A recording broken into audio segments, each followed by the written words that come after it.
तो नमस्कार दोस्तों, स्वागत है आपका मेरे चैनल में। दोस्तों, आज मैं आपसे बात करने वाला हूँ एक ऐसे बिज़नेस के बारे में, जो हमेशा डिमांड में रहता है। इसमें आप अच्छा खासा करियर बना सकते हैं और अच्छे खासे पैसे भी कमा सकते हैं। तो दोस्तों, मैं बात कर रहा हूँ रियल एस्टेट के बिज़नेस की। दोस्तों, अगर आप लोग रियल एस्टेट का बिज़नेस चालू करना चाहते हो इंडिया में, तो इसमें किस तरीके के जो मोड्स हैं, आप किस तरीके से इस बिज़नेस को प्रॉफ़िटेबली रन कर सकते हो, किस तरीके से इसमें पैसे कमा सकते हो, किस तरीके से इसमें लाइसेंसेस की ज़रूरत पड़ती है और सबसे इम्पोर्टेंट इसमें किस तरीके की कैपिटल की ज़रूरत पड़ती है शुरू में, तभी आप ये बिज़नेस शुरू करें। तो वीडियो एंड तक देखिएगा दोस्तों, इसी बारे में हम विस्तार से बात करेंगे। तो आइए वीडियो को शुरू करते हैं। दोस्तों, सबसे पहले तो ये समझिए कि जो रियल एस्टेट का बिज़नेस है, ये एक अनुमान के मुताबिक 2025 के ख़त्म होने तक लगभग $1 ट्रिलियन का हो जाएगा। तो इसमें दोस्तों अपॉर्चुनिटीज़ की कोई कमी नहीं है, और जो पहले ये बिज़नेस जो बड़ी-बड़ी सिटीज़ मुंबई, दिल्ली और मेट्रो सिटीज़ में बूम कर रहा था, अब टायर 2, टायर 3 सिटीज़ में भी रियल एस्टेट में काफ़ी अच्छी अपॉर्चुनिटीज़ हैं। तो इस क्षेत्र में अगर आप आगे काम करना चाहते हैं, तो ये आप ध्यान रखिए कि इसमें अपॉर्चुनिटीज़ की अभी कोई भी कमी नहीं है। दोस्तों, अब स्टेप बाय स्टेप हम लोग बात करते हैं कि किस तरीके से आप ये बिज़नेस शुरू कर सकते हैं और किस तरीके से आप इसमें आगे बढ़ सकते हैं। तो दोस्तों, सबसे पहले इसमें आता है मार्केट रिसर्च और आपकी नॉलेज। दोस्तों देखिए, अगर आपको रियल एस्टेट का बिज़नेस करना है, तो आप जहाँ हैं, आपको वहाँ के बारे में सब कुछ मालूम होना चाहिए, आपको वहाँ की नॉलेज होना चाहिए। क्योंकि दोस्तों, हर जगह का रियल एस्टेट का जो मार्केट है, वो अलग तरीके से बिहेव करता है। जैसे कि बैंगलोर या चेन्नई वगैरह का जो मार्केट है, वो अलग तरीके से बिहेव करता है, क्योंकि यहाँ पे आईटी हब है। तो जहाँ भी यहाँ पे आईटी के ऑफ़िसेज़ हैं या जो भी इंडस्ट्रीज़ हैं अगर कुछ, तो उसके पास यहाँ पे काफ़ी अच्छी ग्रोथ हो रही है।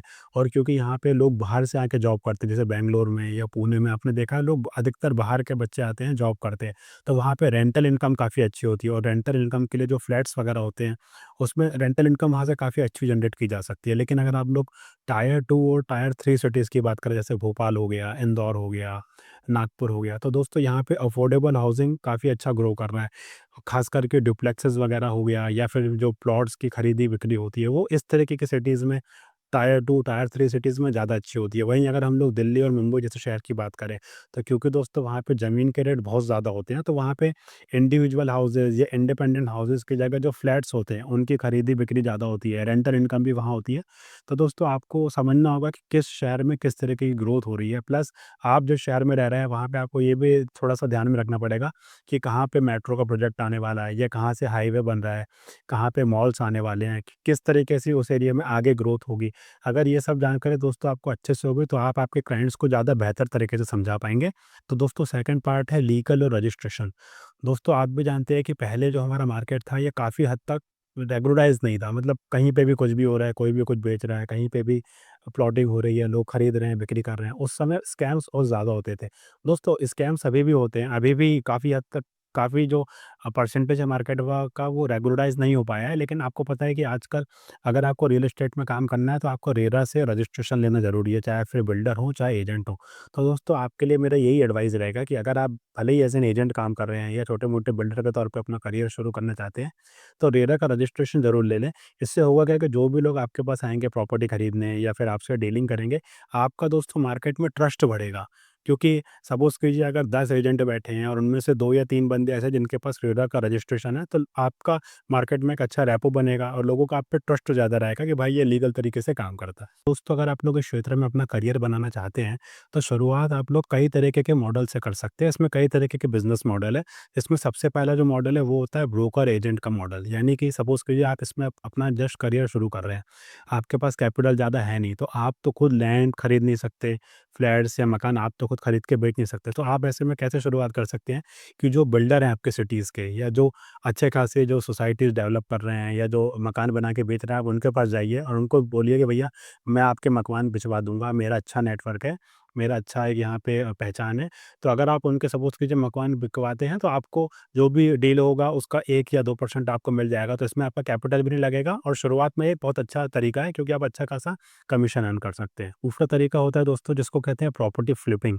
इसमें आप लोग क्या करते हैं कि अगर आपके पास थोड़ा-मोड़ा कैपिटल आ गया है, थोड़ा बेस बन गया है, तो आप किसी प्रॉपर्टी को सस्ते में खरीदिए, उसको रिनोवेट कीजिए, उसमें पूरा उसको नया जैसा बना दीजिए, और फिर उसको किसी दूसरी पार्टी को अपना जो भी कमीशन ऐड करके या जो भी आपने उसमें काम किया है, या आपका प्रॉफिट ऐड करके उसको आप बेच सकते हैं। तीसरा मॉडल है फ्रेंड्स, रेंटल मॉडल। ये तो सिंपल है, आप जानते ही हैं। आप फ्लैट्स बाय कीजिए और आप उसको रेंट पे चलाइए, या फिर आप कमर्शियल ऑफिसेज़ बाय कीजिए और उसको रेंट पे चलाइए, और इससे आप रेगुलर इनकम जनरेट कर सकते हैं।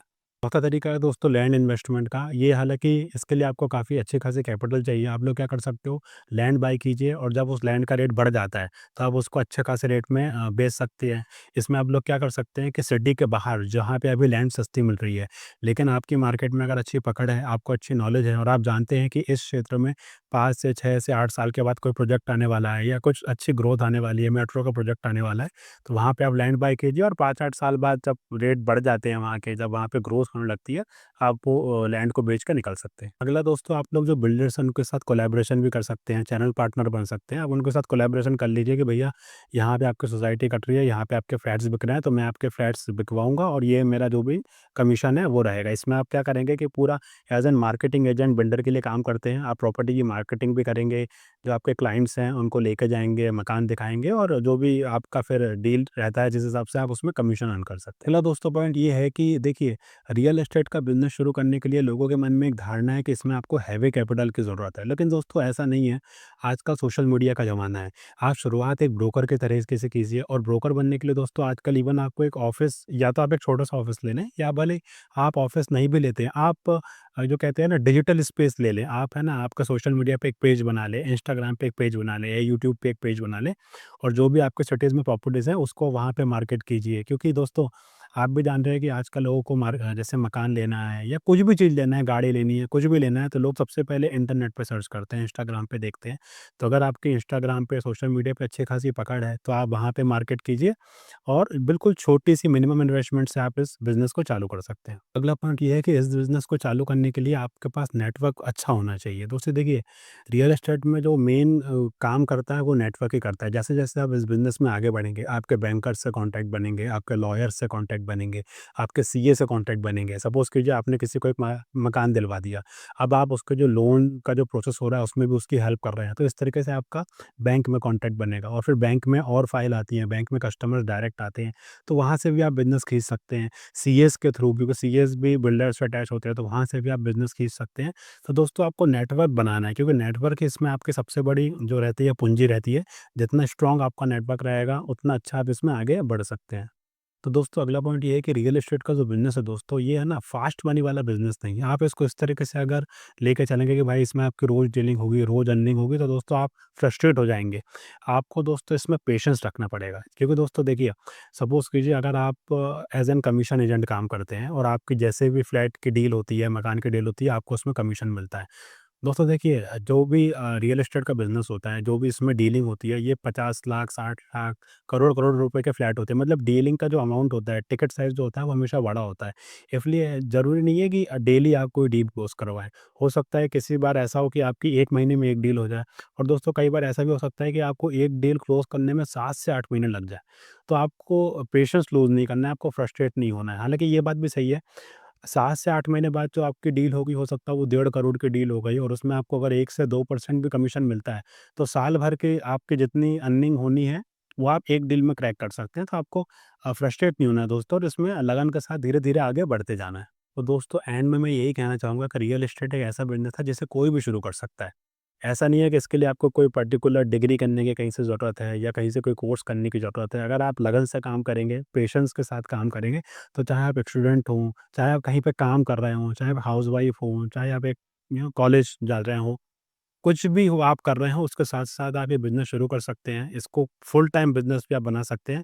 बस ज़रूरत ये है कि आप लगन के साथ काम करें, पेशेंस लूज़ ना हो, फ्रस्ट्रेट ना हो और आप मार्केट की नॉलेज भी बढ़ाएँ, थोड़ा-सा अपने आस-पास की नॉलेज रखें। आपके शहर में क्या हो रहा है, अगर आपको इस चीज़ की अच्छी नॉलेज है और अगर आपकी नेटवर्किंग अच्छी है, आपकी नेटवर्किंग स्किल्स अच्छी है, तो दोस्तों आप इसमें काफ़ी अच्छा करियर बना सकते हैं। तो दोस्तों ये था मेरा आज का वीडियो, रियल एस्टेट में आप बिज़नेस किस तरीके से शुरू कर सकते हैं। अब दोस्तों आप मुझे बताइए कि आप रियल एस्टेट में बिज़नेस किस तरीके से शुरू करना चाहते हैं? क्या आप एजेंट बन के काम करना चाहते हैं या आप आगे बिल्डर बनना चाहते हैं? कमेंट करके मुझे दोस्तों ज़रूर बताइएगा। वीडियो अच्छा लगा है तो इसको लाइक कीजिए, शेयर कीजिए और चैनल को सब्सक्राइब कीजिए। Thank you friends.